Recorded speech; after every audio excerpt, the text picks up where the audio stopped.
Изобщо ударите на Станимир Амаро си оказват влияние върху лицето на боксера от Люксембург.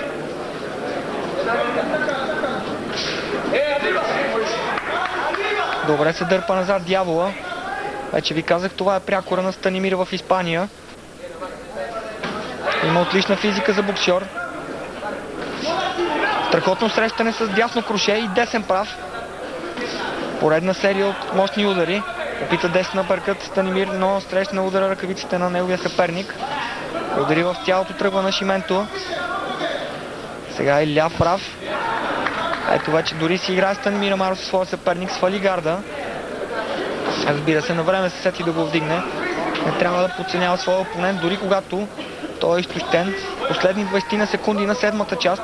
Отново убедителен Станимир Амаро.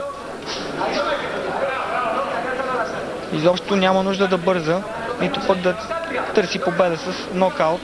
Нещата вървят отлично за него. Този мощен ляв апъркът круше пропусна. Евентуално ако му се даде възможност, както сега тръгва напред Амаро. Ляво круше и десен удар. Отличен рунд за българина. Аплодисменти заслужени от публиката в Мадрид. 7 рунд и българина вече води с 4 точки. 69 на 55 по моите сметки. Няма съмнение, че и тримата съди около ринга ще видят нещо подобно, плюс-минус 1-2 точки. Но при всяко положение разликата от 4 може да бъде намалена единствено с нокаут. Мощен десен апъркът и дясно круше. Това демонстрира Станимир Амаро. А това ми прилича на Раул Гонзалес.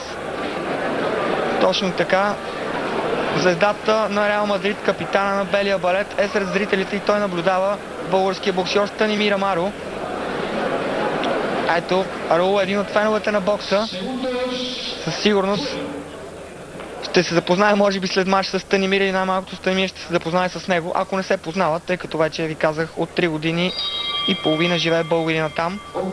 Начало на 8-ми и последен рунд. Станимир Амаро, българина Станимир Амаро, пряко по Евроспорт тази вечер с черните гъщета, води убедително по точки срещу Домингеш Нашименто, боксер от Люксембург. Отлично представяне през последните 2 рунда за Станимир Амаро. Какво ще направи през последната част? Хубав ляв прав, двойна серия. Още един ляв прав. Десен в тялото и ляв прав, който зашемети Домингеш Нашименто. Уморен е боксер от Люксембург. За малко да каже португалец, разбира се, с това име. Може и да е португалец, да е роден някъде там или пък в Бразилия. Пък е доста мургав за човек от Люксембург. Ляв апъркът и ляво круше опита Станимир. На Нашименто вече нищо друго не му остава, освен да се защитава. Предишните ръндове пускаше удари. Сега един ляв прав достигна лекичко Станимир Амаро.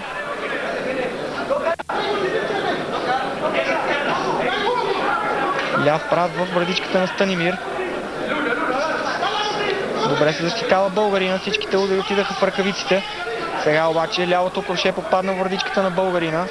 Личи си, че е решен на всичко Нашименто да промени нещо в този двубой. Вече ви казах, трябва да търси единствено нокаут, ако иска да победи. Разбира се, контрите на Амаро са доста болезнени. Може да видите следите от тях по лицето на Домингеш.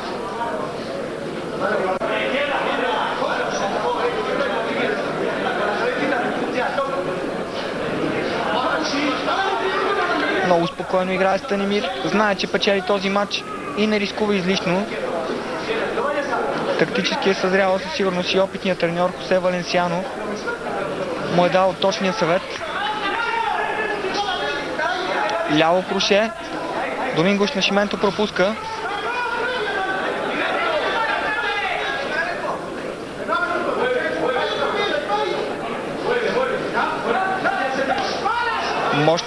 Мощен ляв в брадичката на Станимир Амаро. Това не трябваше да се случва. На време обаче успя българина да избяга от въжетата и предотврати развитие на атаката.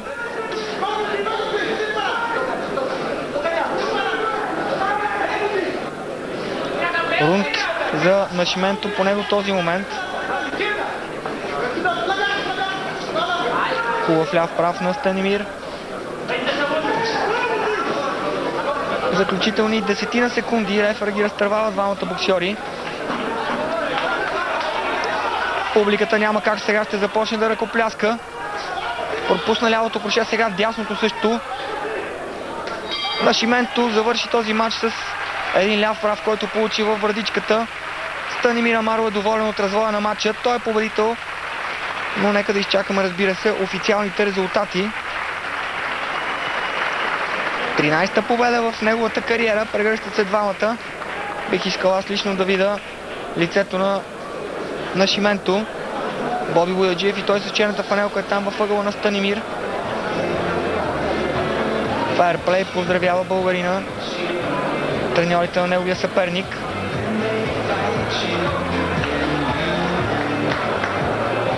Да видим дали става мач за боксов съдия. 78 на 75. Това е моят резултат в полза на Станимир Амаро. Трябва, разбира се, да имаме предвид, че съдиите са подбирани от менеджера на Станимир Амаро, Еди Кисория. Той беше и подкрепен от публиката, така че може да има една-две точки, както се казва, от домакинско уважение.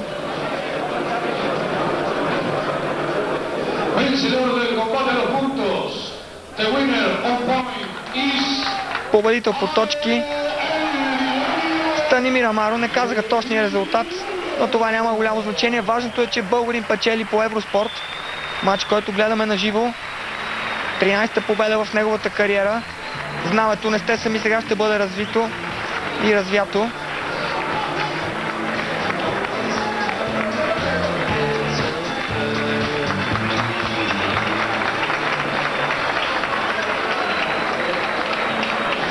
Браво, браво на Станимир, 25-годишният боксер от Ямбол.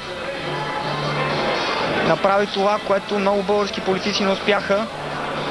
А ние след малко се връщаме за следващия двубой, който ни очаква. Отново Лапи все пак успя за около 45 минути да свали в категорията. То не е много, половин кило, но все пак, когато си свалял килограми, да продължиш да сваляш в последния миг е наистина мъчително. Ако трябва да сме спортсмени, не трябва да желаеме Габриел Лекросие да се чувства изморен тази вечер, така че да видим един равностоен матч между двама съперници, които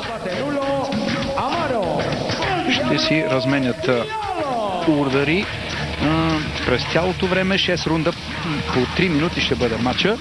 И все пак ми се иска да вярвам, че Амаро, който винаги е бил много съзнателно трениран боксер, така беше и при аматьорите. Той в мигове, когато не беше вече в националния отбор на България, тренираше заедно с отбора, търсеше си спаринг партньори без да се притеснява от това, че някои боксери могат да са и по-добри от него и вместо да научи той нещо от тях, те ще научат от него, както и да е. Амаро с самочувствие вече на професионален боксер след неговите 13 победи. Дано това число не се окаже фатално, но всъщност 13-та победа вече е в миналото. Това е 14-тия му матч при професионалистите.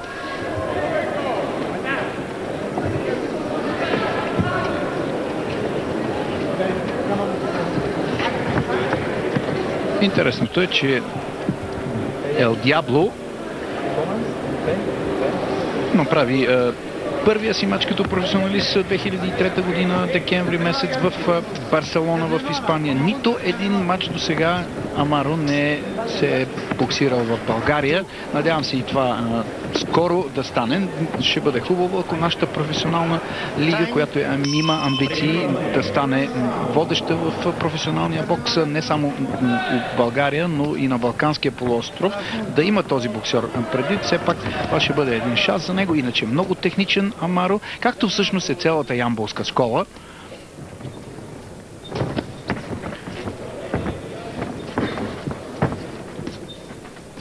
Не си спомням да съм гледал преди това Габриел Лекросие, макар че вече има доста мачове. Най-вероятно той не е от голямите удрячи.